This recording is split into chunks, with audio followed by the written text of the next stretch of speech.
jungle. भूतबाधा व गुप्तधनाच्या आमिषाने 3.5 लाखाची फसवणूक. भोंदूबाबाचा पर्दाफाश.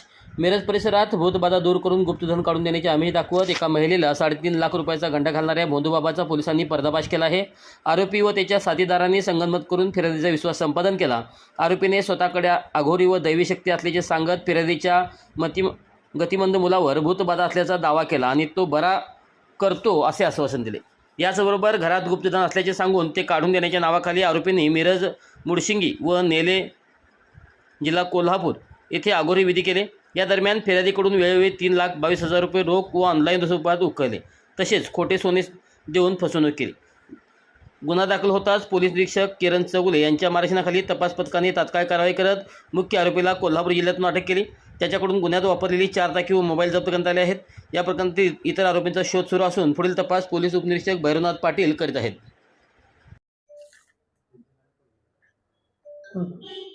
मी किरण चौगुले, पोलीस निरीक्षक, मिरज शहर पोलीस स्टेशन. आमच्याकडे ब्राह्मणपूर येथील एक महिला फिर्यादी आल्या आणि त्यांच्या सांगण्याप्रमाणे त्यांचा एक मुलगा गतिमंद आहे आणि तो त्याला त्रास आहे असं सांगून एका आरोपीने त्याच्याकडून आरोपी नामे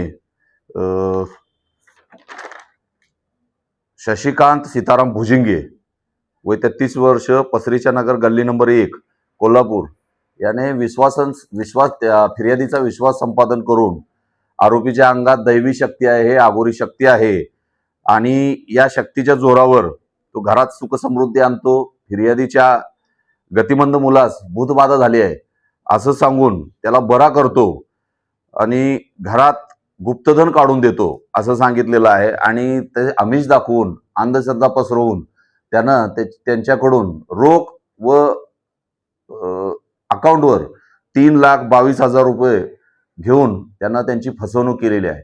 आणि हे ज्यावेळी लक्षात आलं, त्यांनी ज्यावेळी तक्रार दिली, त्यावरून आम्ही त्याला ताब्यात घेतलं. त्याच्यावरून गुन्हा दाखल करून ताब्यात घेण्यात आलं आणि त्याला अटक करण्यात आलेलं आहे आणि त्याला 4 दिवस PC घेतलेला आहे.